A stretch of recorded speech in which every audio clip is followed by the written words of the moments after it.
the one thing that's true about judgment is it keeps patterns in place. It might seem logical that if we judge ourselves and tell ourselves off that we would stop doing that thing, but it doesn't work out that way, actually. It tends to be that we judge ourselves, we feel the kind of not nice feeling of that judgment, and then we get locked into patterns and we repeat things and we find ourselves doing things that we really don't want to be doing anymore.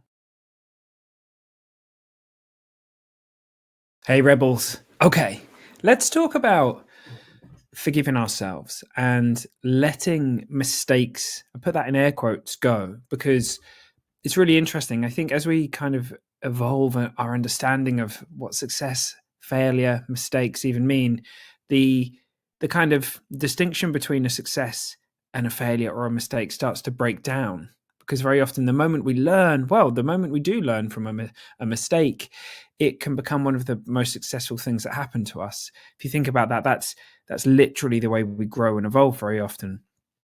Doing things well and doing things perfectly is fantastic, but there's a lot to be said for kind of failing forwards and actually honoring that process of growth. Now, there's often things for many of us that we feel kind of guilty about, or there's something that we've done. It could be recent, it could be in the past, and it's something that we know isn't congruent with who we really are. And we're thinking about that thing, and there's this logical kind of process that can play out where we're like, well, if I just tell myself off enough about this, if I judge myself, then I'll be able to let myself go. And then I'll ensure that I won't do that thing again.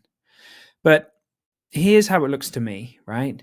Whenever we realize that we've done something that doesn't align with our best self, or doesn't feel congruent with our values, we have to honor that that thing has happened and accept that it happened. Okay, we can't change it. Then we have to forgive ourselves for that, and then we move on and we step into this better version of ourselves, right? Because the very fact that you're able to see that that is not aligned with who you are, you've already evolved, you've already grown, you've already seen what you need to see. And if we don't honor that, if we don't accept it, and if we don't forgive ourselves and move on, then, well, here's what we tend to do, right?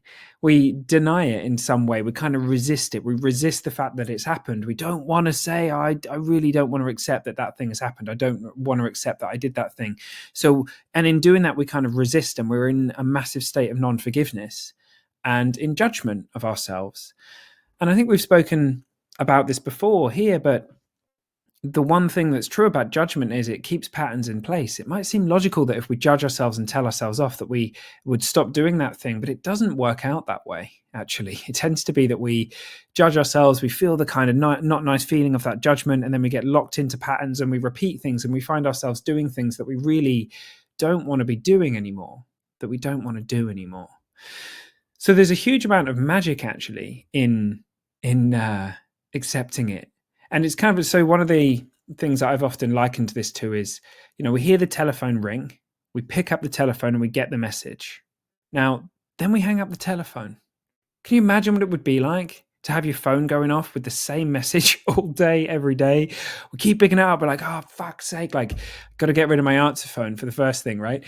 Why is this message just coming through again and again and again and again? Well, we can hang up that phone. You can hang up that phone, right? Because the reason that you're telling yourself off, the reason that you've been in a state of non-forgiveness, is because you don't want to repeat that action. It's because you don't want to do it again, right? But actually, the fastest way to ensure that is to just hang up the phone, forgive yourself, let that thing go, and move on, and just step into that truth of who you are now. Right, team. That's it. Somehow we're already at like 3.5 minutes. I feel like sometimes during these conversations, these podcasts, we can unearth something that can be life changing. It can be absolutely life changing, and it can only take. Sometimes it's only a few minutes, but the core of what we're talking about behind the words is obviously just, it has a ripple effect that's far, far beyond the however many hundreds of words that have been used that I'm attempting to kind of point to this truth with, or this teaching.